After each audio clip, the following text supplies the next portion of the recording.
statement really is, if I were standing next to the casket at the end of my life after I died, if my ghost was standing there, what would I hope people would be saying about me as they milled around and talked about me? What would I hope they said about me as a father, as a husband, as a businessman, as a community leader, as a servant, as all of these things, right? What would I hope people would say about me? And so you create a purpose statement. And when you create a purpose statement, the idea is, and again, this comes from logotherapy from Viktor Frankl, but the idea is you've got kind of a vision, an idea of where you want to go, who you want to become. And so that really helps you to identify, once you've created that statement, really helps you to identify in all aspects of your life, in business, in personal, in family, in social, in health, all of those things. It really helps you to identify, am I doing things that help me to move forward, to become that person, to be more like that?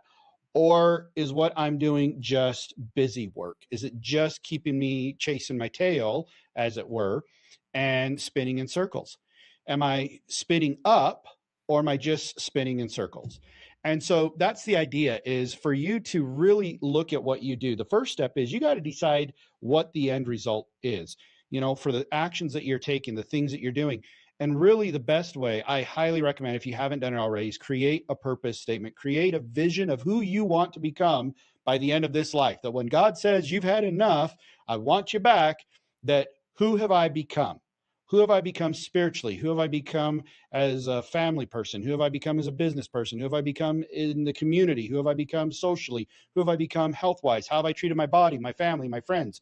So create that statement. And once you've created that statement, read it every morning, or almost every morning. I read mine at least 5 days a week, and read it every morning or almost every morning.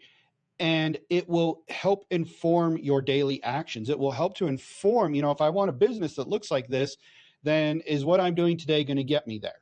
Because if not, it's not going to get me there. It's not going to get me there. And why am I doing it? What's the point of it? If I want to be this type of a father, is what I'm doing today with my family or my children or my home, is that going to get me there? If not, why am I doing it? Or is there a better way to do it?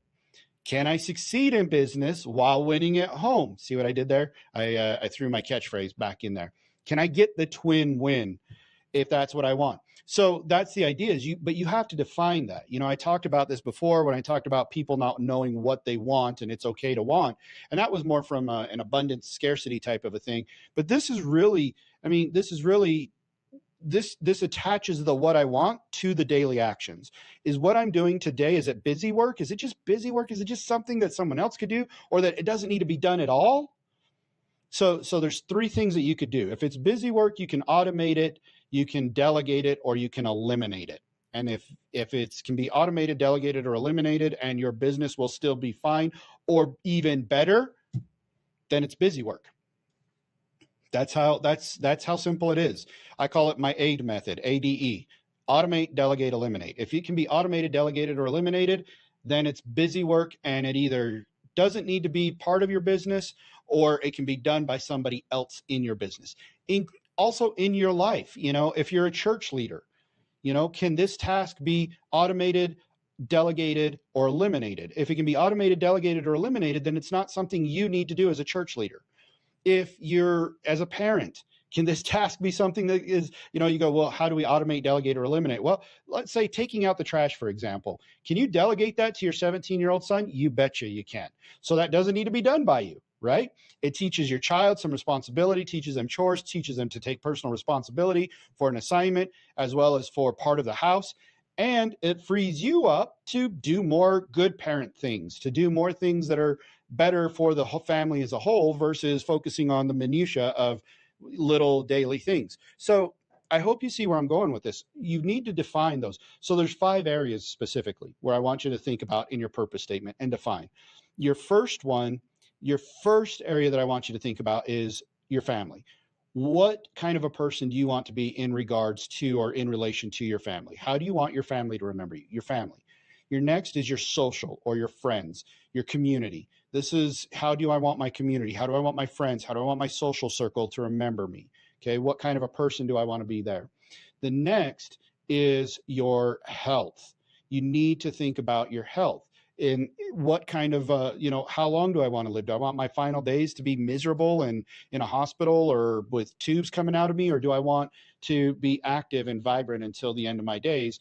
So therefore, I have to do XYZ to become that type of a person. So your health. So your family, your social, your health, your fourth is your spiritual. Okay. So this right here kind of ties all of these together. What kind of a person spiritually do I want to be? How do I want to think about things? How do I want to look at bigger pictures? And I'm not talking about religion. I'm talking about your spirituality. Now, that could be religion, that I want to be this type of a person based on what my religion says I should be. Or that could be, I want to take care of the environment because I feel that that we're all part of one big family here on the earth, spiritually speaking, and I want to help take care of things. There's a lot of ways, but spiritually speaking, where do you want to be? Because none of us are where we want to be today, so we need to grow into that. Now, once you've defined those four things, your family, your social, your health, your spiritual life, then you can define your career. The reason why I save that till last is because if you define all of these other things first, then your career you can easily define and create a life, a business life that supports these other four things rather than contends with them. You want a career that supports the lifestyle that you want. You want to define your lifestyle first and then define the career or the business that will best allow you to have that lifestyle, to do those things. So that's why that one's last. If you do that one first, then everything else has to fit into how I create this career. You do that one last, then the career has to be created in a way that it supports the lifestyle that you have determined you want to live. That's most important to you. So that's how you write your purpose statement. Once you write your purpose statement, then daily you go through it so that as you look at your tasks, as you look at what you're doing, you can ask yourself, is this just busy work or does this move me forward on my purpose?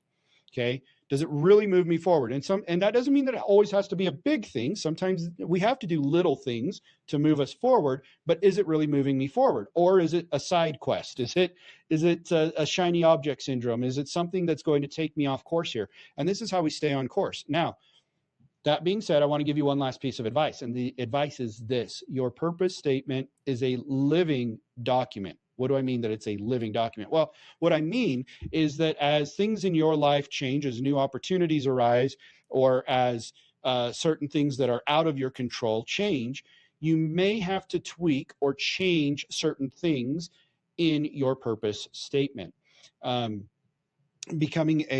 Your purpose statement may say that I want to be at 90 years old, I want to be playing basketball 3 times a week with my grandkids.